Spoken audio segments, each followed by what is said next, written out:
यो तपाईहरुले यो भइसकेपछि थाहा हुन्छ यो कति जरुरी रहेछ। नेपाली कांग्रेस केन्द्रीय कार्य समितिले अथवा केन्द्रको डिजिटल युनिटले एउटा पोस्ट गर्यो, एकैचोटी 1 लाखले शेयर गर्ने स्थिति बन्यो भने हामीलाई यो सामाजिक सञ्जालमा कसैले हराउन सक्छ। अब अल्गोरिदमसँग लड्न सक्नु भएन भने, ब्ल्याक ह्याटसँग लड्न सक्नु भएन भने अब चुनाव जित्न सकिँदैन। त्यसैले यो तपाईलाई जिताउनका निम्ति गरिएको,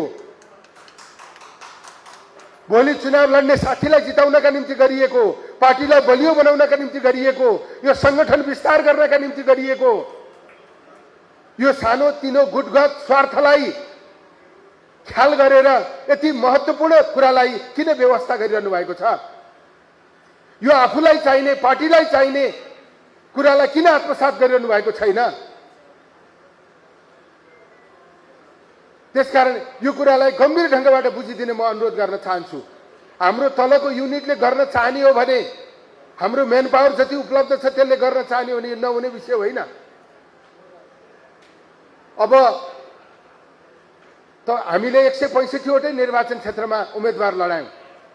165 वटा निर्वाचन क्षेत्र मध्येमा 17 वटा निर्वाचन क्षेत्रमा क्रियाशील बराबर र क्रियाशील भन्दा कम मत आयो।